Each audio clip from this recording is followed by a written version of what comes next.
Salut Benjamin. Salut. Déjà pour commencer, est-ce que tu peux te présenter globalement? Donc je m'appelle Benjamin Jean, je suis photographe sur la région de Rennes et je fais de la photo au sens global du terme. Ok. Photographe professionnel alors. Professionnel, oui. Ok. Depuis 3 ans maintenant. Donc déjà, pour revenir au point de départ, ça fait combien de temps que tu as commencé la photo? Genre tes premières expériences? Mes premières expériences, c'était il y a très longtemps. Maintenant j'ai 38 ans et j'ai commencé à 13-14 ans quand j'ai eu un appareil photo en main. Mon père est un fan de nouvelles technologies globalement. Il avait eu un appareil photo à l'époque à disquette. Donc je parle d'un temps qu'il y a beaucoup de gens qui se connaissent même pas.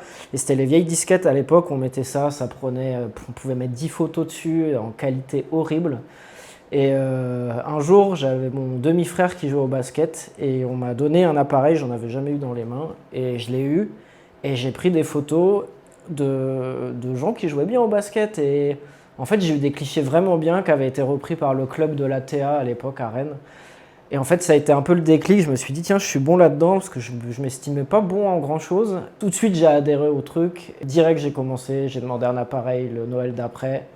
J'en ai eu un et puis c'est comme ça que tout a commencé. Donc ta première expérience, c'était un peu par hasard en prenant des gens comme ça à jouer en jouant au basket? Je crois que beaucoup de gens dans leur passion, c'est un peu le truc. S'il y a un petit déclencheur un jour, un hasard qui fait qu'on a le déclic et voilà. Et le fait qu'elles aient été prises par le club et tout, c'est quelque chose aussi qui t'a... Bon, ça a été pris sur... Il n'y avait même pas de site internet, je crois, à l'époque. Ça avait dû être imprimé et mis dans le club. Mais oui, j'avais eu un retour du président du club à l'époque. Ouais, ça montre que ça peut piquer l'intérêt, aller quelque part. Ouais, c'est ça. Puis tout. en fait, le fait qu'on me dise que j'ai un œil et que j'avais quelque chose dans ma façon de prendre, alors que j'avais même la photo, l'art globalement, à ce moment-là, c'est pas quelque chose qui me parlait plus que ça.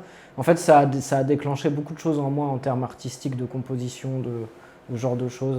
Ok, et du coup, quand tu dis que c'est ça qui t'a fait accrocher à la discipline, vraiment, est-ce que tu peux développer un peu là-dessus? En gros, c'est qu'est-ce qui fait vraiment que tu as accroché à la photo, que tu as aimé ça à ce moment-là et que tu as eu envie de continuer, tu vois? Le fait de pouvoir dire des choses, en fait, c'est ça qui m'a plu. Et je m'étais rendu compte qu'en faisant de la photo, ça amenait les gens à venir discuter, parce que la photo, pour moi, c'est aussi un côté relationnel. J'aime bien l'humain. Je suis quelqu'un de plutôt timide, et le fait de présenter un travail et de montrer, ça rajoute un petit truc qui fait qu'il y a une accroche avec la personne. Ça te permet de créer un lien, quoi. Ouais, c'est ça, exactement, créer un lien avec les personnes et discuter autour de quelque chose, en fait, tout simplement. Ouais, d'accord. Ok. Un moyen de briser la glace et tout ça Ouais, aussi, quoi. ça a été beaucoup ça au début.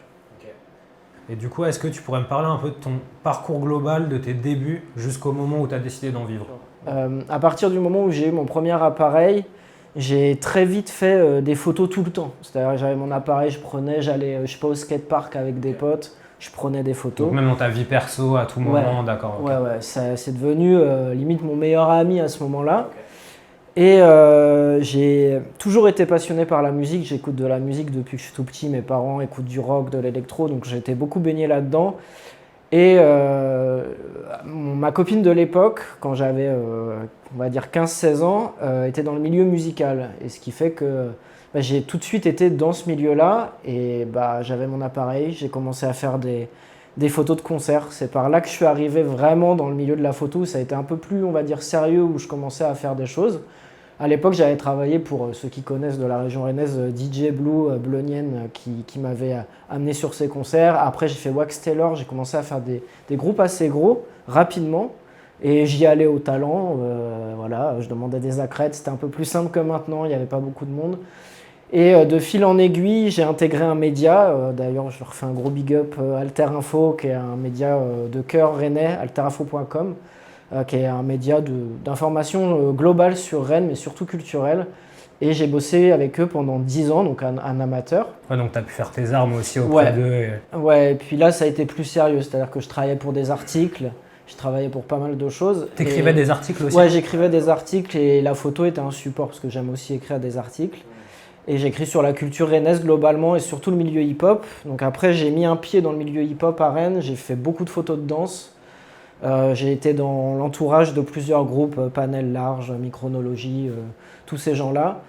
Et comme beaucoup de gens, entre 20 et 25 ans, j'avais un peu d'autres choses à faire, les soirées, les potes. C'est quoi, c'est petit à petit, tu as eu moins d'occasions, enfin c'est toi-même qui as montré moins d'intérêt à aller à des événements, ou c'est un moment où tu t'es dit là ça y est, j'ai plus trop envie, la coupe est pleine ou... C'est pas tellement ça, c'est plus le fait qu'à un moment, je suis arrivé à un âge où j'avais plus envie de faire la fête avec mes potes plutôt que d'être à côté et prendre des photos et garder ce côté professionnel. J'avais aussi envie de faire la fête comme on fait la fête à l'âge-là. Et parce que quand tu es à un festival en tant que photographe, bah, même si tu as des accès à des endroits, en fait, tu es beaucoup concentré à qu'est-ce que tu vas pouvoir capter et tout. Donc, je suis obligé. Tu sacrifies une partie du moment personnel pour la photo. Bah, c'est quand même un boulot. Même si à ce moment-là, j'étais bénévole, on a quand même, on doit rendre quelque chose. On nous a, entre guillemets, offert une place.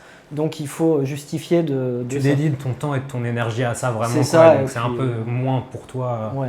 J'aimais toujours ça, mais j'avais moins ce besoin d'en faire.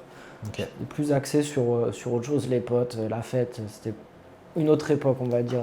Besoin de se construire personnellement avant de reprendre cette chose. Et justement, c'est quoi en fait qui t'a donné envie de revenir vers ça et même ce déclic qui t'a donné envie de te professionnaliser dans la photo? Le déclic, c'est que j'ai eu une frustration. C'est que quand j'étais jeune, on va dire que je voulais faire une école de photo post-collège. Donc tu avais déjà envisagé de te professionnaliser dedans? Bien sûr, j'aurais adoré faire ça, sauf que familialement, en gros, mes parents n'étaient pas chauds, enfin un de mes parents n'était pas chaud pour que je le fasse. Du coup, on suit les parents dans ces cas-là. C'est peut-être aussi un peu ça qui m'a fait lâcher un peu plus tard la photo, c'est que je me suis dit, je sais pas, c'était un peu un échec de mon côté, donc on met ses problèmes. Le besoin de te dire, il faut que je remette ma vie à sa place et que je corresponde à certaines choses de réussite. C'est ça, un peu ça, et un peu le truc de je veux avoir un métier normal, pas galérer, ce qui fait que j'ai choisi un parcours plus classique d'un travail normal, on va dire, conventionnel, conventionnel. Ouais. Métro, boulot, dodo, ça a été un peu ça. Et après, je suis revenu à la photo un peu plus tard, parce que ça manquait trop, et il y a un moment... Je crois que beaucoup de gens ont eu des déclics après le Covid, j'en suis un exemple. Je me suis dit, mon métier ne me va plus, alors que j'ai gagné très bien ma vie. Mon métier ne me va plus, je ne suis plus motivé pour me lever le matin et on va retrouver du sens. Je sais que je vais galérer, mais voilà, je me suis relancé vraiment à fond. Et il y a un truc qui m'a fait un peu reprendre aussi avant, c'est je fais beaucoup de photos de manifestations, de mouvements sociaux. Et il y a eu toutes les manifestations des retraites, la réforme des retraites. Et là, j'ai rechaussé les crampons, comme qui dirait, et je suis allé sur le terrain. Et là, ça m'a repris, ça m'a repiqué. Je me suis dit, c'est tellement important qu'il y ait des gens qui fassent de l'image. On le voit bien aujourd'hui avec tout ce qui se passe à l'international. C'est très important. Et là, j'ai fait de l'image pour moi. Mais il faut documenter. Parce que le mouvement des retraites était avant ta professionnelle, enfin le moment où d'accord. Okay. C'était vraiment juste avant, c'était au moment où je commençais à y réfléchir. Ouais, donc tu étais en gestation dans ta tête, puis tu as eu ça qui s'est passé, tu t'es dit ok, il y a vraiment un besoin. J'ai eu des bons retours, j'ai eu des photos qui ont été rachetées par certains médias, ce genre de choses. Okay. Et, donc ça t'a mis le pied à l'étrier de te dire ok, là ça confirme mes envies, c'est il y a ça, peut-être moyen. Et comme beaucoup de gens dans l'art, j'avais ce fameux syndrome de l'imposteur qu'on a beaucoup de gens ont. Bien sûr. Mais j'ai commencé à être validé par déjà des gens autour de moi qui ne s'intéressaient pas spécialement à la photo et qui m'ont dit « Ah, quand même, ce que tu fais, il y a quelque chose. » C'était moins le cas avant, peut-être, pour les profanes de la chose? Ouais, c'était moins le cas. En fait, mes potes, globalement, mes amis proches, sont pas très art, pas très trucs comme ça, donc j'avais pas trop de retours sur ça. Et puis, plus ou moins, il y a des entourages de potes, des potes qui ont gravité et qui m'ont dit « Ah ouais, quand même, ce que tu fais, c'est pas mal. » Justement, en fait, je voulais te demander, au moment où tu es passé à professionnel, où tu allais passer professionnel, avant vraiment de rentrer d'être dans l'aventure, en gros, c'était quoi ton état d'esprit à ce moment-là? C'est-à-dire, comment est-ce que tu envisageais ce challenge dans ta vie? Là, voilà, qu'est-ce que tu t'es dit que ça allait être impliqué? Est-ce que tu as été plutôt dans une certaine peur, une excitation? Alors j'ai eu zéro peur dans un premier temps, c'était que de l'excitation parce que ma compagne, qui est toujours ma compagne actuelle, changeait aussi de métier à ce moment-là, donc on était dans un bouleversement de notre vie, une sorte d'émulation vraiment qui était commune à tous les deux. Genre un nouveau cycle dans lequel vous rentrez ensemble. C'est ça. Et bon, la chance que j'ai aussi, ma compagne qui gagne bien sa vie et qui me permet de faire un métier où j'étais, voilà, si je ramenais pas d'argent à la maison pendant des mois, c'était pas un souci. Donc ça, c'est une chance de fou et je la remercie encore aujourd'hui de pouvoir faire ça. C'est clairement un avantage. Du coup, j'avais pas peur, j'avais pas ce truc de quand il y a personne qui peut te soutenir ou il faut manger, quoi. T'as un loyer à payer, il y a ce genre de choses. Moi, j'avais plus ces contraintes-là, donc j'étais assez serein. Et t'es pas obligé aussi d'aller vers des plans qui ne te passionnent pas du tout. C'est ça. Ce truc-là aussi. Il y a aussi parce que pour moi, l'éthique est quelque chose de très important. Il y a des marques pour qui je veux pas travailler. Il y a beaucoup de choses que je refuse parce que l'éthique ne me plaît pas. Mais c'est vrai que des fois, la fin justifie les moyens et donc on peut pas te blâmer. Enfin, on est obligé de faire des concessions parfois pour certains. Donc, Bien sûr. Et je crois qu'on a tous un prix où nos convictions. C'est un débat, mais voilà, s'il y a des marques qui nous approchent avec des gros chiffres, qui nous permet de vivre une année, bon... Et c'est vrai que là où tu veux en venir, c'est que du coup, tu pouvais t'accorder le confort grâce à la situation du coup de ta compagne, de pouvoir aller vraiment vers quelque chose qui t'excite, donc tu étais dans cette logique de... Ouais, clairement, et ça m'a permis aussi de savoir ce que je voulais vraiment faire dans la photo et pas de foncer tête baissée dans le moindre truc qu'on me proposait. Et du coup, pour revenir sur le côté challenge, c'est quoi aussi où tu t'es dit, ok, là je dois retravailler par contre là-dessus, où ça va impliquer ça avant d'y être, tu vois? Le côté challenge pour moi... Les enjeux, quoi, tu vois? Ouais, les enjeux, le côté challengeant pour moi, c'est la création d'entreprise en soi. Tu deviens entrepreneur. Moi, je suis passé par Pôle emploi, je me suis formé pendant 1 mois pour justement apprendre à créer une entreprise. Je veux dire, ça ne se fait pas comme ça, apprendre la fiscalité, tout ça, comment ça marche. Et ça a été ça mon plus gros défi, c'est-à-dire me structurer. Je suis quelqu'un, je reste un peu un artiste dans ma tête, donc je suis le gars du fond de la classe qui regarde à travers la fenêtre et qui se demande un peu ce qu'il fout là des fois. Donc il a fallu que je me structure et que je me cadre. Et ça a été compliqué parce qu'on travaille chez soi, on doit aller chercher le travail nous-mêmes. Donc il faut se remuer beaucoup, il faut essayer de continuer à garder un rythme, ce que je n'ai pas fait au début. Au début, je me laissais un peu aller vivre comme je l'entendais. Faut se mettre une autodiscipline. Ouais, c'est ça. Bon, maintenant je l'ai, mais à l'époque, je l'avais pas. Et la première année, ça a été un peu galère. Mais c'était ça le côté challengeant, ça a été surtout de me structurer en fait. Me structurer et mentalement et administrativement de comment j'aborde la chose, qu'est-ce que je veux, mes objectifs, ce genre de choses aussi. Ça fait combien de temps maintenant du coup? Ça fait 3 ans que je suis professionnel, je n'en vis pas encore. J'en vis, mais je ne tire pas un salaire. Je suis obligé de prendre un métier à côté aussi. Et du coup, pour rester sur le lancement, ce que ça a impliqué, tout ça, en gros, qu'est-ce que tu as dû apprendre en passant d'amateur à professionnel, que ce soit en termes de compétences, de posture ou autre? À vrai dire, pas grand-chose techniquement. Okay. Je parle techniquement en vue de la photographie, de la technique pure. Je n'ai jamais été un gros technicien, je suis un peu autodidacte sur ça, je touche un peu tout et je vois ce que ça fait. Même dans la post-production, par exemple, le traitement, ce genre de choses? Le traitement, j'en faisais déjà un peu avant. Je faisais déjà pas mal Je travaillais avec Lightroom surtout. Et Photoshop un peu. Il semble que tu as quand même mis le nez dedans, après se peaufiner, bien sûr, j'ai fait comme tout le monde, gobé du tuto sur YouTube. Et merci à tous ceux qui en font, c'est vraiment cool parce que l'auto-formation est gratuite. Enfin gratuite, c'est monétisé, mais c'est quand même accessible gratuitement, donc c'est top. Je me suis beaucoup formé comme ça. Je sais que maintenant, avec l'arrivée des chats GPT, des chatbots et tout, j'utilise beaucoup ça pour me perfectionner sur certains aspects. Mais je trouve quand même toujours plus intéressant une personne qui nous parle avec un format et qui nous présente des trucs. Je me suis beaucoup entraîné comme ça. Lightroom, je pense avoir une belle maîtrise du logiciel maintenant. Après, j'ai toujours fonctionné à tâtons, c'est-à-dire que comme des gens qui bidouillent sur la musique, leur synthé, leur truc et qui essayent de trouver, moi c'est pareil, je bidouille, je touche un peu tout. De toute façon, tout est récupérable. Maintenant, c'est pas comme avec l'argentique où on foirait le négatif, c'était foutu. Le numérique permet d'essayer, retester. Tant que le cliché de départ est bien. Ouais, c'est ça. C'est ça. Mais du coup, après, sinon, sur le côté posture, je voulais dire aussi au-delà du technique, est-ce qu'il y a des choses que tu as dû apprendre dans la relation client, par exemple, ce genre de choses?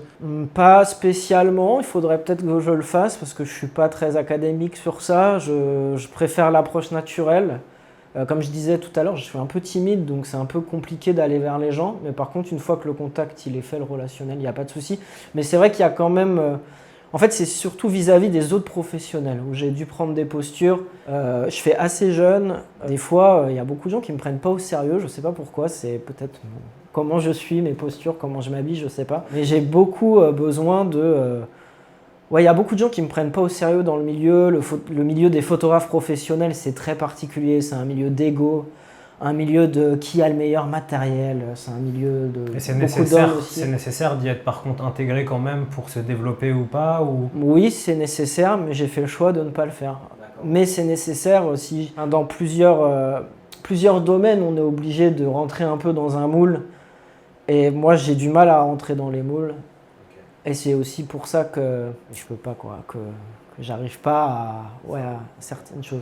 Et du coup, par exemple, pour aller concrètement dans ta pratique, est-ce que tu pourrais me raconter un peu comment tu travailles? Par exemple, demain, je viens vers toi, je te demande un portrait. Comment ça va se passer? Alors ça dépend, tu as plusieurs moyens de me contacter. Soit tu passes par Imaginons, par exemple, je tape sur Google, je te trouve, et donc je passe par ton site. Ok, tu passes par mon site, tu tapes portrait. Tu as un formulaire de contact sur mon site globalement avec toutes mes prestations. Admettons, tu veux un portrait, tu regardes un petit peu ce que je fais. Donc généralement, le contact il se fait par mail ou par téléphone parce qu'il y a mon numéro sur mon site. Et la plupart des gens, la première question, c'est le prix. Ça, les gens, c'est toujours un truc et c'est comme ça qu'on me contacte. On me demande, voilà, c'est quoi vos prix, qu'est-ce que vous pouvez me faire? Et après, moi, en fonction de la personne que j'ai, parce que je fonctionne beaucoup au ressenti aussi, si la personne, elle est cool, elle sait ce qu'elle veut, je m'adapte. Si la personne, elle est très sérieuse, je vais adapter aussi mon discours. Il y a beaucoup ça. Mais après, je vais présenter mon travail. J'ai un travail particulier, je ne fonctionne pas comme forcément tous les photographes.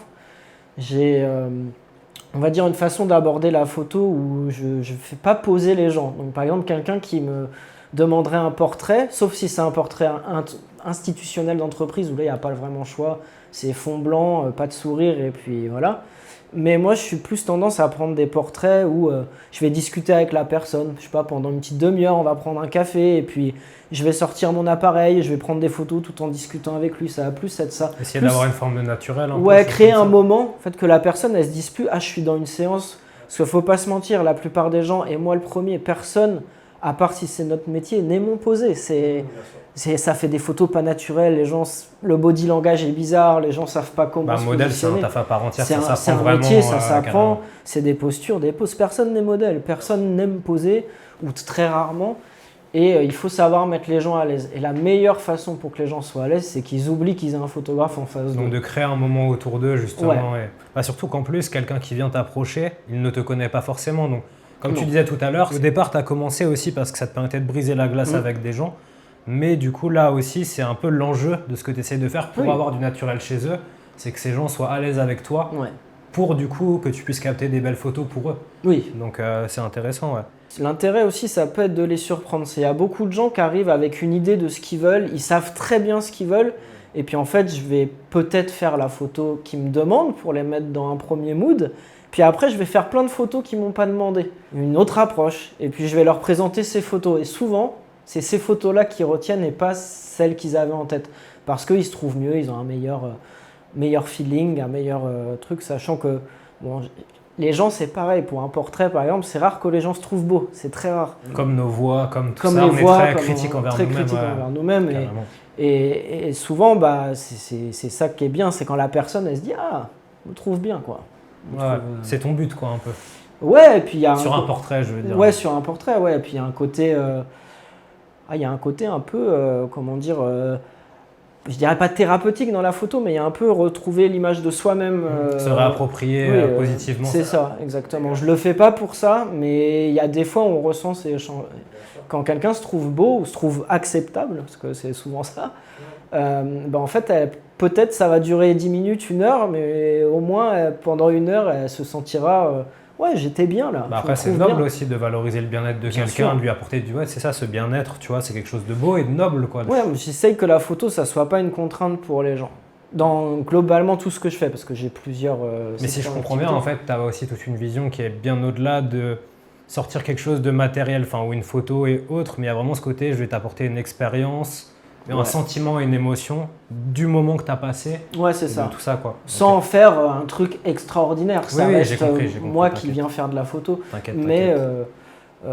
ouais, créer un petit moment où la personne elle se dise même si j'aime pas être pris en photo, bah ça n'a pas été désagréable, on a plutôt passé un bon moment et c'était cool. Oui, parce que des fois, tu as peut-être des gens qui ont offert une session à quelqu'un Voilà, d'autre. ça, oui. Donc du coup, ça fait que la personne, elle est un peu bon, j'accepte parce que c'est un cadeau, Ouais. mais de moi-même, j'y serais pas allé. Donc... Ouais, et puis il y a aussi des gens qui offrent ça par surprise sans prévenir. Oui, non, mais c'est ça. Mais du coup, là, tu as des gens en face qui sont pas à l'aise ouais, au départ. qui sont pas à l'aise et comme tout le monde. Et là, faut les mettre à l'aise, donc faut avoir une approche, on va dire douce, quoi, empathique limite avec la personne. Parce que moi, je peux être à la place, j'arrive à me mettre à la place de la personne. Si on me paye un truc, je suis pas au courant, et puis que d'un coup, je suis mis face au fait de faire un truc pas naturel.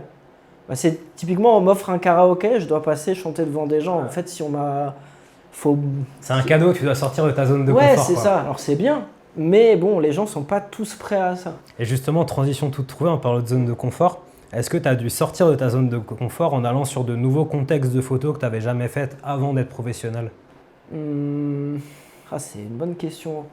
Je suis rarement mis dans des endroits où je me sens pas à l'aise. Non, mais en tout cas, est-ce que déjà, hors de zone de confort, en enlevant cette donnée, est-ce que tu as dû quand même faire des nouveaux contextes, déjà à la prestation peut-être ou... Ouais, il y a des contextes que je faisais pas. Par exemple, je fais pas de photos en boîte de nuit. C'est pas ce que j'aime faire. Mais récemment, là, j'ai été faire des photos dans une boîte de nuit rennaise. Et là, ça a été des contraintes parce que je photographie sans flash. J'utilise jamais de flash parce que pour les artistes, je trouve que c'est insupportable. Et la lumière flash, je trouve ça horrible. Et généralement, dans les boîtes de nuit, pour ceux qui ont connu à l'époque où il y avait Soon Night, exactement, et ce genre de truc, les mecs faisaient des photos en automatique avec le flash pleine balle. Et des photos pas très en plus belles pour les gens. Non, c'était pas très avantageux. Et du coup, j'ai été soumis à cet exercice. Donc c'est quelque chose que je déteste parce que les gens ils prennent des photos parce qu'il y a un photographe, mais ils s'en foutent. Et j'ai été mis dans des situations que j'aime pas trop. T'es payé par la boîte ou le club, et puis tu fais les photos et t'es une simple valeur ajoutée, on claque des doigts et t'arrêtes. Et en fait, ça a été un super bon exercice parce que les personnes qui m'alpaguaient comme ça, j'essayais de leur dire « Ouais, mais je suis pas qu'un simple gars qui va te prendre, on peut passer un petit moment ensemble. » Et puis j'ai discuté avec les gens, au final, j'ai passé un super moment et c'était cool. Mais c'est pas ce que j'aime faire, mais voilà, ça m'a un peu mis en déroute. Mais du coup, non, sinon je faisais allusion par exemple à des choses que tu n'aurais pas fait avant, type, je sais pas, du mariage, des types d'environnements où tu as un rôle dans des environnements nouveaux, tu vois. Ouais, alors oui, pour le coup, on va parler le mariage est un bon exemple. Quand j'étais avant photographe, on va dire concert, manif, plus de reportage, pour moi le mariage c'était même un truc un peu honteux en tant que photographe, jusqu'à ce que j'en fasse parce que c'est un moyen... Tu saurais dire pourquoi tu avais ce truc-là en toi de... C'est quoi? C'est pour toi, c'était vraiment juste une presta qu'on fait histoire de... C'est un peu du snobisme. Hein. C'est un peu comme les DJ de mariage. Ils sont pas considérés comme un mec qui va faire une sélection dans une boîte de nuit. Mais alors, pourquoi? Parce que ce serait quelqu'un qui, en gros, va juste faire ça pour prendre un billet, mais qui du coup... On voit ça comme du sous-métier c'est-à-dire qu'un photographe de presse, ça va être l'élite. Et un photographe de mariage, c'est celui qui n'a pas réussi. C'est comme une personne de presse people et une personne de presse... En fait, ouais, ton analogie DJ mariage aussi marche bien sûr. Ouais, voilà, c'est ça. En fait, c'est un peu vu par des trucs, enfin, par des puristes ou des gens qui se sentent un peu élitistes, ce que j'étais quand j'étais plus jeune, comme beaucoup de jeunes. Mais en fait, je me suis rendu compte, le premier mariage que j'ai fait, c'était des gens que je connaissais. Et en fait, j'ai adoré ça. Parce que moi qui aime rencontrer des gens, c'est des endroits où il y a entre, on va dire, 30 et 250, voire plus. Et on est là sur le jour le plus important, un des jours les plus importants de la vie d'un couple, même d'une famille globalement. Et ça, c'est des moments exceptionnels. Et tu as peut-être plus l'opportunité au final de créer du lien que sur de l'événementiel concert où tu dois tout le temps être partout. Enfin, je ne dis pas que ce n'est pas le cas en mariage, mais tu es sur déjà des nombres un peu plus réduits, des gens que tu vas peut-être recroiser. Oui, c'est ça. Il y a des gens et puis c'est le meilleur moyen de faire du contact, c'est le mariage. Et admettons que nos photos soient sur des faire-part ou des choses après le mariage et que c'est envoyé à 200 familles. bah potentiellement. Tu niveau fonces sur celle relation. qui attrape le bouquet, tu donnes ta carte. C'est ça, exactement, exactement ça. Mais oui, c'est un peu ce truc de réseauter, mais avec des réseaux naturels qui se font pas dans des endroits bizarres, parce que ça, c'est un truc, peut-être on va en parler, mais le réseautage professionnel, c'est quelque chose que j'aime pas du tout, parce que je trouve pas ça naturel, faut rentrer dans des cases, faire un peu de cinéma, moi, c'est pas trop mon truc. Mais dans le mariage, il y a ce truc naturel, et puis il y a des moments magnifiques dans les mariages, donc ça, je pense, si on va en reparler plus Et du tard. coup, c'est quoi le contexte, le type de service, prestation, environnement au final que tu préfères aujourd'hui? Alors aujourd'hui, ce que je préfère, ça reste toujours la musique, mais c'est pas ce qui paye. Dans ce que tu fais du coup, Ouais, les services que tu préfères, quoi. le service que je préfère, c'est les photos des maîtres avec leurs animaux.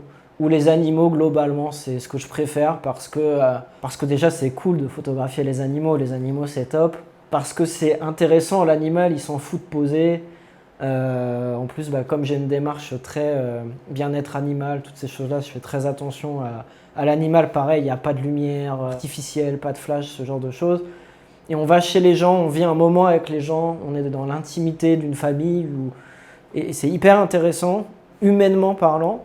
Même le contact humain-animal est très intéressant. Et je sais pas, c'est un truc qui me plaît, déjà parce que j'aime les animaux. Et figer un animal avec son maître, nos animaux ils partent tous un jour. Et d'avoir une belle photo avec l'animal qui a été notre compagnon pendant des années, je trouve que c'est, en termes d'image, c'est beau. Surtout que pour faire poser un animal, c'est encore différent, donc tu as un enjeu en plus. Enfin, ouais, en plus, moi je ne les fais pas poser, les animaux. Déjà, c'est compliqué de les faire c'est ça poser. que je veux dire, ouais, bien sûr. Ça va surtout être trouver le moment, l'instant. C'est plus capturer un instant, quelque chose. Pareil, moi je suis contre les photos d'animaux en studio. C'est quelque chose que je trouve, c'est pas naturel déjà pour un humain. Pour un animal, le foutre avec D-Light en face de lui, un photographe qui lui parle en lui disant de poser et de faire ça n'a aucun sens de mon point de vue. Voilà, pour moi l'animal il est bien chez lui ou dans une balade ou dans son environnement, le déplacer. Ouais, toi c'est ça que tu veux précisément justement, ouais. C'est l'avoir dans son milieu. Ouais, et même pour les gens en fait, les gens ils vont avoir une photo de leur animal dans un studio avec un fond blanc. Je trouve ça impersonnel au possible, alors que si admettons, c'est un couple, je sais pas, un berger australien par exemple, et je sais pas, ils sont avec leur chien sur leur vieux canapé pourri, on s'en fout, mais qu'il y a leur chien, il est là où il est, ou dans leur vision, quand ils pensent à leur chien, il est là. Ouais, ça représente leur ça souvenir représente réel. leur souvenir réel, c'est pas un truc construit, un peu fantasmé. Non, c'est un truc réel, ancré dans le réel, et ça c'est intéressant, je trouve. Et du coup, tu as des moments forts que tu as vécu à raconter, que ce soit dans l'animalier ou même le mariage, peu importe. Ouais, les moments forts, dans les mariages, il y a toujours un truc qui est fort, c'est le moment où on fait les photos de la mariée qui essaye sa robe ou du marié qui se fait mettre par exemple son nœud papillon, ce genre de choses. C'est des moments où on rentre dans du très intime, c'est-à-dire que même des gens, des cousins ou des gens très proches de la famille ne vivent pas ces moments.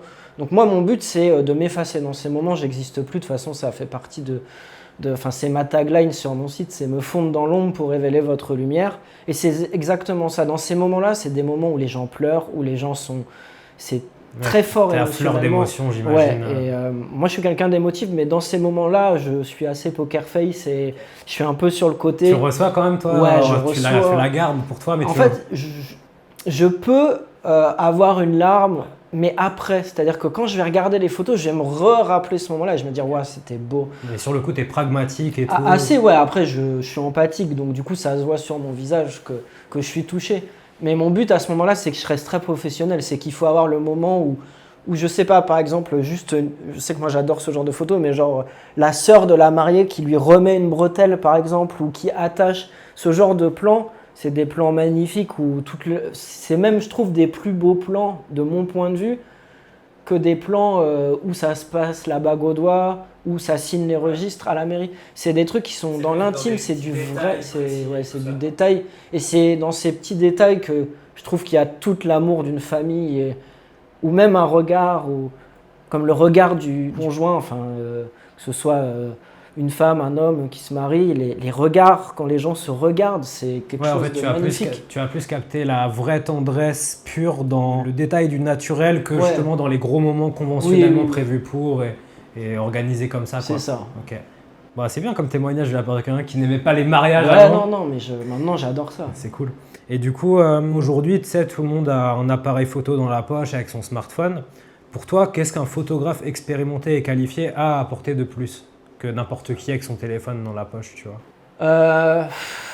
C'est compliqué comme question, mais ça va être une approche déjà. Il y a beaucoup de choses. Déjà, moi, je suis peut-être vieille école, hein, maintenant je commence à être un peu âgé, on va dire ça comme ça. Middle age. Ouais, c'est ça. Mais déjà, moi, rien que la prise du téléphone, je trouve que prendre sans viser dans l'œilleton, ça donne des cadrages bizarres. Après, quelqu'un qui a l'œil, il saura faire une belle photo, qu'il ait un appareil ou pas. Je dirais que c'est pas le matériel qui fait le photographe, mais il y a un minimum. Pour moi... c'est pour ça que la question, c'est vraiment plus qu'est-ce qui fait qu'un photographe qualifié, expérimenté aura quelque chose de plus que n'importe qui avec l'œil, l'expérience, savoir choper le moment. Moi, je le vois dans les mariages. Il y a des gens qui font le choix de ne pas prendre de photographe de mariage, question de budget de plus en plus. Et du coup, on a tous quelqu'un dans notre famille qui fait un peu de photos. C'est quand même, ça s'est démocratisé, c'est beaucoup plus facile d'en faire maintenant. Donc, il y a toujours un cousin ou un oncle qui fait un peu de photos. Et je l'ai vu il n'y a pas longtemps dans un mariage où j'étais invité mais pas photographe, où il y a une personne qui se disait photographe très bon et prenait à l'iPhone et disait moi mes photos avec mon iPhone elles vont être aussi bien. Okay. Bon, j'ai vu les photos, c'est des photos qu'on voit partout. Les traitements graphiques sur un iPhone ils sont pareils pour tout le monde quasiment. Quand les gens prennent en automatique, il n'y a pas de grain, c'est très lisse. C'est ça qui va changer, mais c'est aussi une approche de... C'est un métier, ça s'apprend. On ne peut pas s'improviser, je sais pas, menuisier. Ben, c'est pareil pour la photo. Tout le monde peut faire une photo, mais faire une belle photo, avoir une belle approche, il faut travailler son œil. Même ce qu'on disait tout à l'heure, quand tu dois accompagner des gens pour les prendre en photo, pareil, c'est un métier, là, mettre en scène des gens qui n'ont pas l'habitude d'être mis en scène, ou ce genre de choses, c'est aussi des... Ça s'apprend. Après, par contre, je pense qu'on n'a pas besoin de faire d'école pour être un bon photographe. Je pense que le mieux, c'est comme tout. Maintenant, c'est facile de bidouiller. Il y a tout ce qu'on veut sur Internet et on peut du jour au lendemain s'y mettre et puis commencer à toucher. Et toi, en particulier, c'est quoi ta spécialité, ta plus-value ma plus-value... Question un peu spéciale. Hein, ouais, c'est un peu difficile, mais ma spécialité, c'est le noir et blanc. C'est la teinte que je préfère. Je trouve ça donne soit une gravité, soit une beauté. Ça fige dans le temps, ce que la couleur ne fait pas. Je pense que la couleur peut être datée avec le temps et donc C'est-à-dire que ça n'a pas le même impact. Une photo noir et blanc, ça touche tout de suite les gens, globalement. Je ne sais pas s'il y a des chiffres là-dessus, mais de ce que je vois autour de moi, la photo noir et blanc, tout de suite, ça impacte. Parce que la photo couleur, tu sais, peut faire aussi un effet waouh, mais après, l'effet waouh, il va être tendance à un moment et ça va être un autre effet waouh à un autre moment. Donc... Oui, l'effet waouh, c'est pas ce que je recherche. Ce que je recherche, c'est un effet dans le temps où la photo, c'est un marqueur de quelque chose et le noir et blanc fait que ça marque bien dans le temps, pour le coup. Donc avec un côté en même temps intemporel dans la photo, d'accord. Je cherche quelque chose intemporel, enfin après ça dépend du travail que je fais, mais oui, je dirais, il y a la façon dont j'aborde la photo qui est un peu différente de beaucoup de photographes. Il y a beaucoup de photographes actuellement, et ça c'est quelque chose que je regrette, mais qui se mettent énormément en avant par rapport... Moi je ne me mets pas du tout en avant, bon là je le fais, c'est un exercice, mais je ne me mets pas en avant. Pour moi un photographe, le meilleur compliment qu'on puisse me faire dans un mariage, c'est « Ah, je t'ai pas vu du mariage. Ah, t'étais là ? Ah, mais t'étais là à ce moment-là, t'étais là quand on a fait la photo là. » Ça c'est le plus beau compliment, ça veut dire que j'ai réussi à me fondre dans la masse et à être là, et les gens en fait, je suis parmi eux et ils se rendent même plus compte qu'il y a un photographe et du coup on a des attitudes naturelles. Ça c'est ce qui va faire. Bientôt il faudra envoyer quelqu'un d'autre du coup, comme ça ils pourront vraiment dire « Ah, je t'ai pas vu ». C'est ça. Mais non, c'est un truc, ouais, c'est m'effacer, c'est un truc important, je trouve. On est juste là pour prendre des photos, figer un moment dans le temps et pas pour se mettre en scène. Enfin, moi, je vois ça comme ça et je vois de plus en plus de photographes se mettre énormément en scène, aussi bien sur les réseaux que que lors de l'événement. Mais moi, il n'y a rien de plus insupportable qu'un photographe, de mon point de vue, dans un mariage, qui est devant les mariés en permanence, qui tourne autour. C'est un truc qui me dérange et ça se fait énormément maintenant. Non, moi, j'essaye d'être loin, j'ai un téléobjectif, j'ai plusieurs objectifs et j'essaye que les gens me voient le moins possible. Parce que pour les familles, c'est un moment important. Eux aussi veulent voir le moment où la bague va être mise au doigt, où ça va être signé. Et si y a quelqu'un qui est dos à eux, en fait, ça gâche leur moment. Et moi, je trouve que c'est hyper important de s'effacer, quoi. Ouais, d'ailleurs, en parlant de ça, il y a un truc que j'aimerais parler, c'est de plus en plus sur les réseaux sociaux, je vois des photographes qui appellent à « je suis le meilleur, venez voir mes photos », qui se mettent énormément en avant. En fait, c'est même plus la photo le sujet principal, c'est l'influenceur derrière qui est important. Et moi, c'est un truc qui me gêne. Alors, peut-être que je deviens vieux et que tout simplement, je colle pas aux standards de l'époque, mais c'est un truc qui me gêne de dingue. Et c'est peut-être aussi pour ça que je ramène pas énormément de gens sur mes réseaux. Mais le fait d'aller chercher les gens en disant « je suis le meilleur, venez voir mes photos », pour moi, c'est notre art qui parle avant nous-mêmes. Moi, les gens, quand je vais faire une prestation chez eux, alors certes, ils sont contents de me connaître, mais la finalité de la chose, c'est que derrière, qu'est-ce qui va rester? C'est ma photo dans leur salon. Donc c'est pas le personnage qui est derrière et c'est un truc qui me gêne énormément. Que c'est pas leur manière aussi de jouer ce jeu afin de se faire voir et de se mettre en avant, tu sais, un jeu commun à beaucoup de gens. Ouais, bien sûr, mais le problème c'est que en fait, si tout le monde fait ça, ça devient la norme et du coup, on rentre dans une compétition, alors que en fait, on devient des gens des concurrents, quoi. C'est malsain, tu trouves? Ouais, je trouve que c'est malsain. Et même de dire soi-même, c'est de l'art, c'est personnel, de dire ce que je fais, c'est bien, pourquoi vous venez pas? Les gens qui expliquent pourquoi, ça me dérange pas. Mais les gens qui sont « ouais, pourquoi je marche moins qu'un tel? Moi, je fais des super photos, venez voir, je fais des photos d'animaux de fou. » C'est un truc, ça me dérange. Et c'est un truc ça m'énerve en fait. Quand je vois ça, j'ai envie de dire « mais t'as pas besoin de ça, tes photos, elles sont bien, c'est cool, tu vois. » Est-ce que c'est pas justement comment dire, quand tu t'investis dans quelque chose et que tu mets beaucoup de toi, tu sais, dans l'art, on met de soi, ouais. Et qu'on n'a pas les résultats escomptés, du coup, ça peut créer de la frustration et au final, c'est sûrement leur frustration qui s'exprime. Donc, soit ils cherchent d'autres moyens qui va être ce qu'ils voient où on leur dit mets-toi bien en avant, ou alors juste ils développent de la jalousie. Et tu sais, faut être très attentif à ça. Et si on ne fait pas attention, on peut vite se parasiter. Alors, je peux le comprendre quand tu gagnes pas ta vie et que c'est galère et que tu essayes d'en vivre. Ça, je peux le comprendre. Mais il y a plein de gens, ils sont installés, ils gagnent bien leur argent, qui en fait, c'est plus des influenceurs que des photographes. Et j'ai rien contre les influenceurs, hein. J'en regarde beaucoup, mais en fait, il y a un truc on sait plus si c'est un influenceur ou un artiste ou... Ouais, mais ça, je ne demande pas à tous les gens dans tous les business d'être capables, et c'est critiquable, hein, d'être un influenceur si tu veux promouvoir correctement ton business. Et du coup, ce qui crée cette frontière qui est fine entre on sait plus ce que t'es, tu vois. C'est sûr, mais d'ailleurs, là, en faisant ce format vidéo, c'est entre guillemets de l'influence. Je viens en parler. Tu sors de l'ombre, là, c'est toi qui es en lumière, tu vois. Mais je pense que c'est pour parler de mon travail plus que de ce que je suis. Et de la démarche. Démarche. Et je vais pas faire des trucs comme ça et je vais pas dire aux gens venez, je suis le meilleur photographe. Non, tous les photographes ont quelque chose à valoir. Il y a ce truc en plus de la concurrence qui est un peu malsaine en ce moment, je trouve. Alors qu'on est juste des collègues et qu'on a chacun notre vision, on est dans l'art, on partage une passion commune, c'est con, quoi. Ouais, comme tu disais tout à l'heure, le lien avec les autres, tu le trouves pas forcément sain, naturel, fluide dans le partage et tout ça. Pas du tout. Maintenant, encore plus avec la street photographie qui arrive et tout le monde en fait. Est-ce qu'il n'y a pas des milieux plus sains que d'autres dans la photo, justement Oui, la street photographie, pour moi, c'est un milieu, c'est pas sain. Enfin, il y a beaucoup de gens qui le font de manière pas saine, en fait.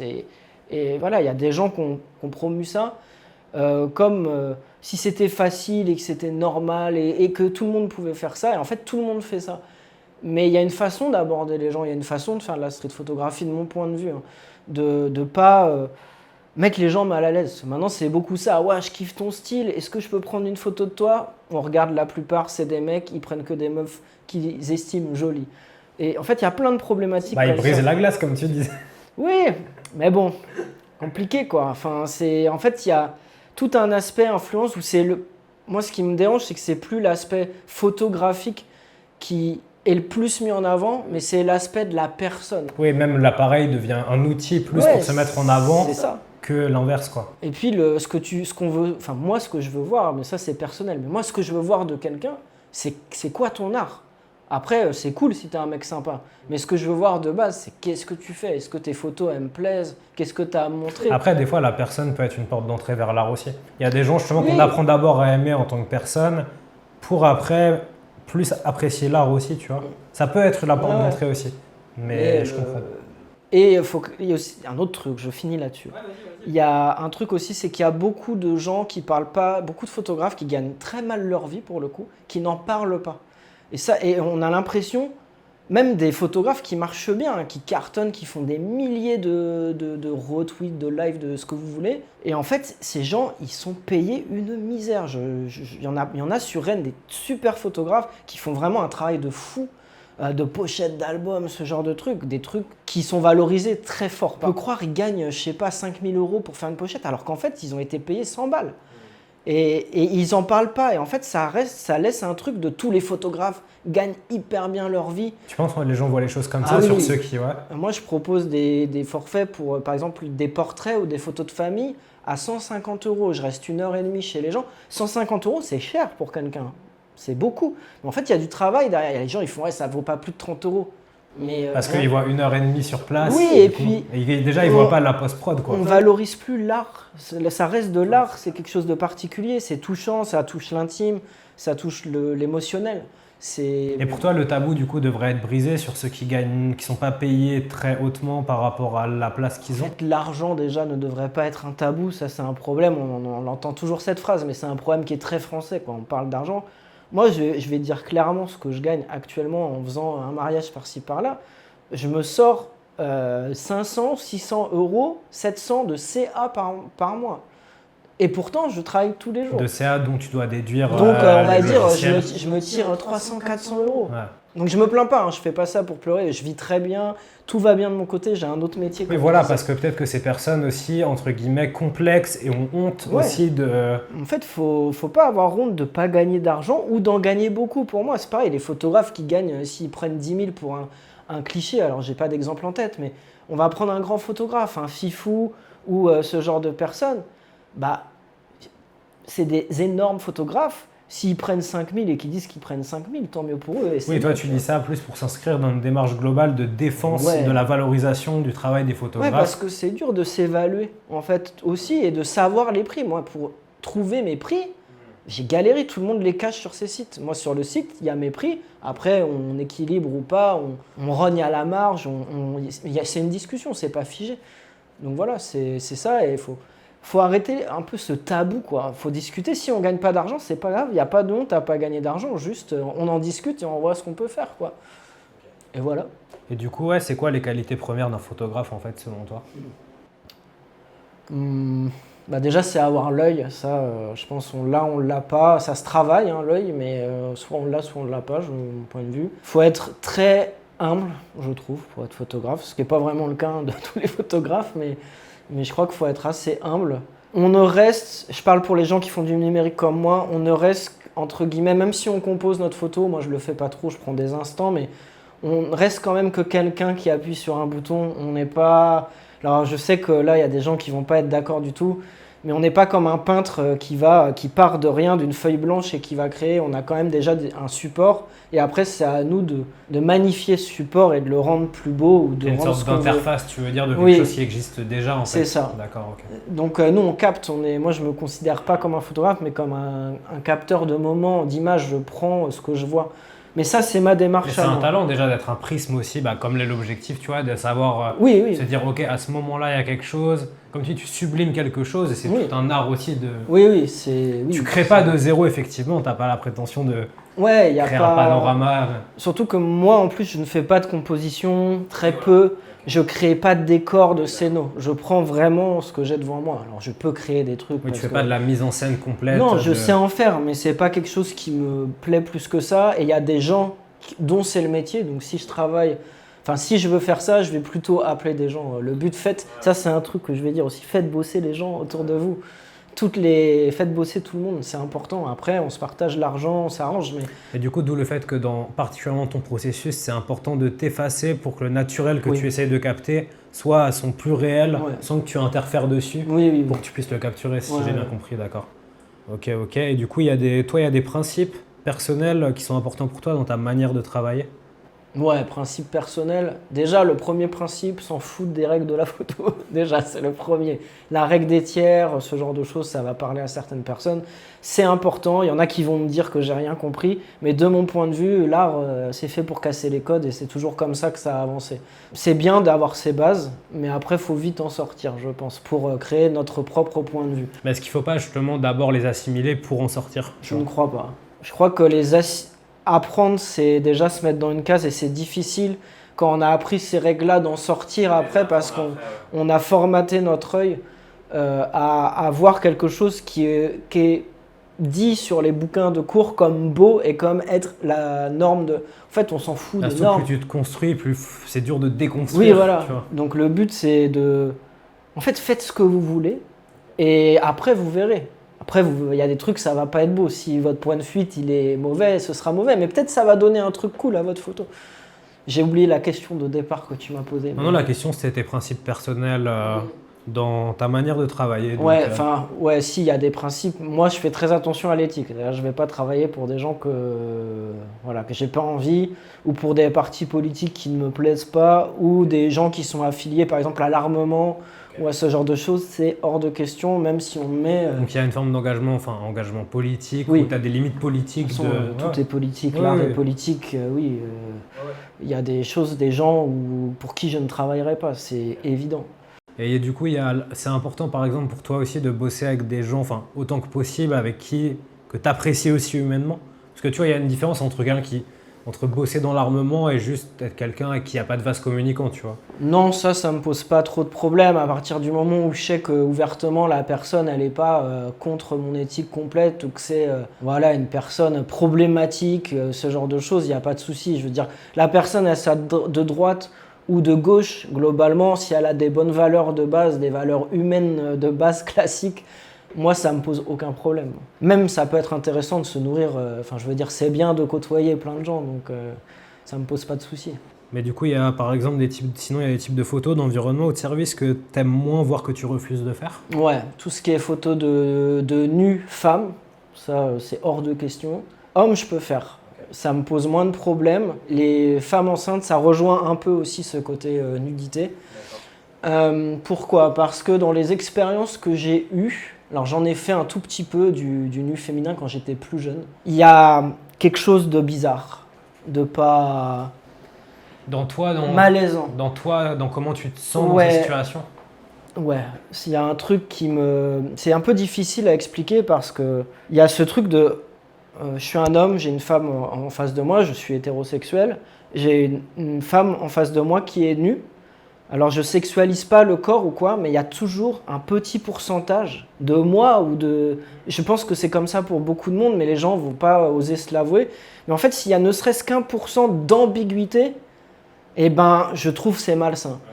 Et d'expériences que j'ai autour de moi, la plupart des gens qui font des photos de nus, des hommes qui font des photos de nus, sont problématiques. Il y a des gens qui font ça très bien avec...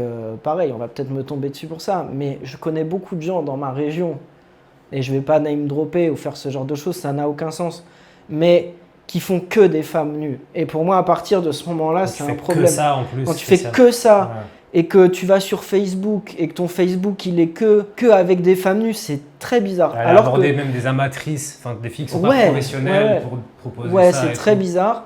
Et par exemple, pour les femmes enceintes, c'est un autre truc, c'est que là, on est dans l'ultra intime. Ouais. Et je trouve aussi que les femmes photographient mieux les femmes, que les hommes photographient les femmes. Les hommes vont souvent projeter leurs fantasmes masculinistes, un peu nuls, avec des poses que eux trouvent sensuelles, mais qui sont généralement et puis même, pour revenir à la politique, on peut faire une parenthèse là-dessus. Dans tout ce qui est artistique, les hommes sont prédominants. Oui. Donc laissons déjà la place aux femmes, et particulièrement en plus dans un environnement où en plus elles vont mieux le faire que des hommes. Ouais, et puis un environnement où faut être dans l'ultra safe, parce que sinon ça devient, même si la personne en face elle a aucune intention mauvaise, si la la femme ou l'homme, hein, peu importe la situation, se sent en danger ou pas, et ben en fait c'est horrible pour la personne. Bien sûr que globalement une femme se sentira plus safe avec une femme et à Bien juste sûr, titre. mais c'est logique. Hein, mais oui, oui, clairement. Et ça c'est un vrai truc. Par contre, photographier un homme, vu que je n'ai aucune attirance pour les hommes, je n'ai pas ce truc il y a une ambiguïté. C'est un homme Donc c'est par nu devant honnêteté, moi. en gros c'est par honnêteté avec toi-même de ce que ça implique en toi que du coup t'as pas envie de rentrer dans ces choses-là. Ça rentre dans d'autres trucs qui sont problématiques de mon point de vue. C'est-à-dire qu'en tant qu'homme, j'ai quand même ce truc qui sexualise le corps de la femme. Et ça, c'est un vrai problème. Et ça, c'est des trucs de déconstruction. Mais après, l'assumer, voilà. Déjà, pour moi, c'est la première étape de le reconnaître, de l'identifier. Ouais. C'est la première étape d'avancer dessus. Il y en a beaucoup qui vont dire c'est de la fragilité. Mais ouais, je suis fragile, j'en ai rien à foutre. En fait, se l'avouer, ça permet d'ouvrir le débat. Et en fait, c'est hyper intéressant de discuter de ça. Même il y a des hommes qui ne se rendent pas compte de ça, il faut juste en discuter. Est-ce que tu as une passion spécifique pour l'objet, à t'intéresser aux différents matos, aimer les collectionner, regarder ce qui sort, tout ça? Pas du tout. Mais alors, pas du tout. T'es pas geek de... Je suis un geek, mais pas de l'appareil photo. C'est un truc Moi, c'est vraiment un outil, quoi. Je l'utilise, je suis pas passionné de ça. T'as pas d'attache à ton matériel quand même? Non. En vrai, si je dois changer demain, je m'en fous. Si je le casse, ça me fait chier parce que je perds de l'argent. Mais à part mon premier, je suis vraiment attaché à mon appareil. Je voulais te demander, c'est quoi ton premier?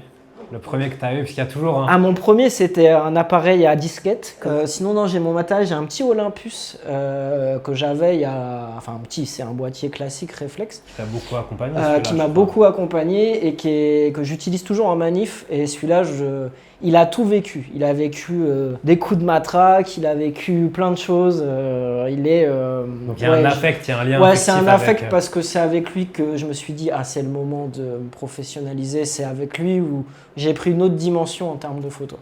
Mais sinon, non, je suis pas un geek. Je me tiens pas au courant de ce qui sort. Et du coup, tu as quand même une config de cœur dans celle que tu as, celle que tu préfères dans ton setup? Je vais pas être très original parce que beaucoup de gens en photo disent ça, mais un petit 50 mm ou 80 mm en focale fixe, c'est quelque chose que j'aime beaucoup. Ça prend beaucoup de lumière, ça nous force à travailler notre œil. C'est-à-dire quand on a une focale fixe, il faut se déplacer pour avoir des bonnes photos. Trouver l'angle qu'on veut. Moi, j'ai sorti un bouquin l'année dernière qui s'appelle « De l'ocre à l'océan » qui est sorti chez Porte 7. C'est un bouquin de photos artistiques du Maroc. En gros, c'est des photos de Marrakech à Essaouira. Et ma plus belle session photo que j'ai jamais fait de ma vie, où je suis hyper fier, ce qui est assez rare quand je fais des photos, j'ai fait les jardins Majorelle. Et les jardins Majorelle, je les fais au 50 mm. Et c'est les plus belles photos que j'ai jamais faites parce que j'étais sous la contrainte d'avoir cet objectif. Et du coup, j'ai fait des très bonnes photos des jardins Majorelle. J'en suis hyper content. Ok, on va bientôt arriver sur la fin, Benjamin. Ouais. Est-ce que tu aurais une anecdote particulière à raconter, un souvenir particulier dans ton passé de photographe qui te vient, qui soit drôle, touchant, ou un truc que tu voudrais raconter, tu vois, qui t'est arrivé? Ouais, j'en ai un. Enfin, je vais un peu flex sur ça. C'est pas souvent que je le fais, mais je vais le faire. J'étais à un mariage de gens qui ont relativement d'argent et dont une personne de la famille est photographe professionnel à un très haut niveau. Très très haut. Genre à l'international. Et moi, je suis venu pour prendre des photos comme ça. J'avais demandé est-ce que je peux faire des photos. Au final, c'est mes photos qui ont été choisies pour toute la communication derrière, les faire-part et les trucs officiels. Et j'étais très content parce que c'est les photos à l'époque, je me professionnalisais de quelqu'un qui n'avait pas spécialement d'expérience là-dedans. Voilà, mes photos ont plus touché, étaient plus naturelles. Et du coup, c'est ça qui ont été choisis. Et j'ai été hyper fier de moi. Et pas souvent que je suis fier de moi dans mon boulot, mais ce truc-là, ça a été une consécration pour moi. Ok, que du flex. Ouais, il faut. Hein. Bien oui, t'as raison, jette-toi des fleurs. C'est bien. Et du coup, ouais, aujourd'hui, la photo, c'est beaucoup plus accessible qu'il y a 50 ans. Il y a beaucoup de gens qui développent un intérêt pour ça, que ce soit en hobby ou pour le plaisir. Mais du coup, si quelqu'un était dans le même cas que toi il y a quelques années et songeait à se lancer, quel conseil tu lui donnerais? Je lui dirais de bien réfléchir avant. J'aurais même tendance, à vrai dire, vu la conjoncture actuelle, à lui dire de choisir autre chose. Moi, j'ai la chance, comme je disais au début, d'avoir une femme qui, entre guillemets, m'entretient et me permet d'avoir cette liberté de ne pas ramener beaucoup d'argent à la maison. Si vous voulez rester je sais pas, en accord, en philosophie avec votre éthique. Si vous en foutez et que vous voulez faire des photos de tout et n'importe quoi, foncez. Mais si vous avez vraiment, assurez-vous quelque chose derrière déjà. Vous lancez pas avec rien. Je vous dirais d'avoir 1 an, 2 ans d'économie entre guillemets sur quoi retomber parce que la photo c'est pas facile. C'est un milieu très difficile. Il y a beaucoup de gens qui en font. Effectivement, comme tu as dit, maintenant pour 1 000 € tu t'équipes et tu as quelque chose de correct. Du plaisir même à en faire. C'est vraiment une passion. Ouais, faut prendre du plaisir. De toute façon, oui, ça reste un métier passion entre guillemets. Mais c'est vrai qu'il faut savoir séparer hobby et professionnalisation. Une passion peut rester un hobby et c'est très bien aussi. Ouais. Je dirais que si c'est votre passion, vraiment c'est votre truc, vous êtes à 100% dedans, ne devenez pas professionnel. Si par contre c'est quelque chose que vous aimez, mais qui vous apporte autre chose que juste la photo, là allez-y, mais faites vraiment attention, dans tous les métiers artistiques, c'est difficile aujourd'hui, en plus il y a l'IA qui arrive, il y a plein de choses, il y a beaucoup de sujets sur lesquels on pourrait parler, mais actuellement c'est compliqué, les gens ont moins d'argent aussi à consacrer, veulent payer moins. Oui, c'est un besoin de seconde nécessité. Oui, c'est le dernier besoin dans lequel c'est vraiment, là, c'est même plus que du loisir, c'est du bonus dans la vie de gens. Quelqu'un qui se paye une séance photo, c'est soit qu'il adore ça, soit qu'il a les moyens de le faire, mais ça reste quand même quelque chose de... Non, et au-delà, même passer d'une pratique loisir à professionnelle, ça implique toujours qu'il y a des concessions aussi qu'on doit faire. Bien sûr. C'est pas que du bonheur, il y a aussi de la paperasse, il y a des... Ouais, il y a tout le côté administratif. On est gérant d'entreprise, donc on doit gérer son truc. Moi, je me plains pas des impôts de l'URSSAF et tout. Moi, je suis très content de payer mon URSSAF, mes impôts. Je sais à quoi ça sert. J'en ai profité. Tout le monde en profite. Donc moi, je ne vais pas être le gars qui dit « Ah oui, je paye trop d'URSSAF ». Évidemment, je préférerais pas en payer comme tout le monde. Mais en fait, ça sert et ça permet à des gens de se lancer, ça permet plein de choses. Donc, il faut avoir ça en tête. Vous faites 300 €, on va vous prendre 100 €. Même au-delà de ça, tu vas devoir faire des plans qui seront moins agréables à faire. Oui, il y a de l'institutionnel, c'est emmerdant. Faire des portraits d'entreprise où il y a 100 personnes qui viennent, vous les prenez en photo. C'est... Et du coup, toi, aujourd'hui, si tu devais changer des choses à la manière dont tu t'es lancé, parce que toi, tu t'es lancé net en plus, je crois. Ouais, c'est tout jour au lendemain, j'ai mis un coup de tête. Est-ce que tu l'aurais fait autrement ou est-ce qu'il y a des choses que tu aurais fait autrement dans ton lancement, la manière dont tu t'y es pris ou s'il y avait des choses que tu devais revoir? Alors, non, parce que ma situation fait que ça me va très bien comme ça. Par contre, si j'avais été célibataire à ce moment-là, j'aurais certainement pas fait comme ça. J'aurais assuré mes arrières. J'aurais commencé en, comme on dit, semi-professionnel, c'est-à-dire continuer mon travail et puis le week-end aller shooter. Se faire un petit portfolio, faire un peu d'Instagram, ce genre de choses. Essayer de monter comme ça, se créer quand même du lien. Maintenant, faut avoir une communauté. Moi, à mon époque, quand j'ai commencé, il y avait moins ce truc-là. Maintenant, c'est obligatoire. Donc, je dirais peut-être plus se monter son petit truc et commencer à demander de l'argent. Il y a un truc qui est important, et ça, il y a beaucoup de photographes qui ne le font pas. Faites-vous payer quoi que vous faites, même si c'est 20 €, 30 €. Les gens, ils sont trop habitués à... Voilà, c'est une passion, donc ils ne payent pas. Mais à part, je dirais, pour les concerts où ça va être compliqué, et là, ça peut être votre kiff, vous allez en concert. Mais sinon, si un de vos potes, il vous dit, moi, je sais pas, j'ai besoin d'un truc pour mon école de danse, où je passe des entretiens, ou un truc... Faites payer un petit truc, demandez pas une prestation à 100 €. Même symbolique. Mais même symbolique, quelque repas, chose. Un truc. En fait, s'il y a un truc, les gens sont plus habitués à payer pour des services d'art. Alors que l'art, c'est important, c'est un métier, donc faut payer, faut payer les gens. Donc donner une valeur et valoriser la chose. Bien sûr, valoriser la chose. On n'est pas...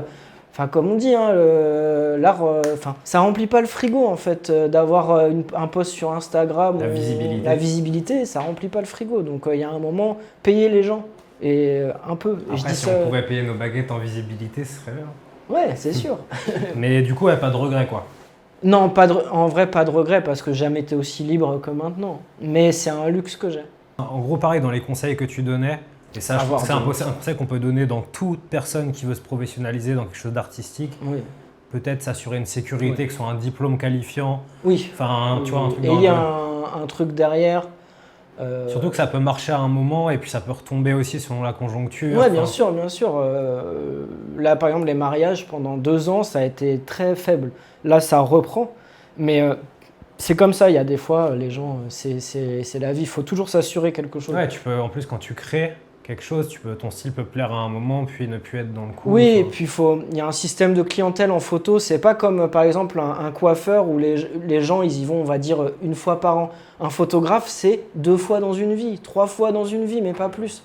Donc du coup, le temps que le réseau se crée, assurez-vous quelque chose derrière, rentrez un peu d'argent, et le jour où vous commencez à vous faire, je vais dire taxes enlevées et tout, à vous faire 600, 700 euros. Là, vous pouvez commencer peut-être à vous dire « Ah là, il y a quelque chose ». Ok, on arrive sur la dernière question. C'est quoi la suite? Des projets prévus dont tu voudrais nous parler, nous teaser? Alors, la suite, j'espère que ça va aller crescendo. Là, j'ai un peu de boulot en ce moment, donc c'est cool. Déjà, tu viens de finaliser le beau studio dans lequel on filme. Ouais, dans lequel on filme, c'est Studio at Home. Donc, on est très bien. Je commence à être bien installé. J'ai un peu plus de matos aussi. On me contacte plus, donc plus de gens qui me contactent, plus de boulot, hein, globalement. Et puis, c'est une exclue, on va dire ça comme ça, mais là je travaille sur un nouveau bouquin, j'en ai déjà sorti un, mais je suis en train de travailler sur une esquisse d'un bouquin que je vais essayer d'éditer prochainement. Ce sera que des photos noir et blanc, quelque chose un peu chimérique avec des photos qui sortent un peu de l'ordinaire par rapport à ce que je fais. Et puis globalement, la santé, hein, souhaitez-moi la santé, tant que la santé ça va, tout va bien. Et puis force à tout le monde, merci à toi pour l'interview, c'est très cool. Et puis on se voit plus tard sur les réseaux. Et n'hésitez pas à me contacter si vous voulez des photos et que vous avez kiffé. Voilà. Bah, écoute, on te souhaite tout le meilleur et puis allez suivre Benjamin Jean sur ses réseaux si vous voulez des prestations sur son site internet. Et puis voilà, merci à toi d'avoir De rien, joué merci le jeu. Merci à toi.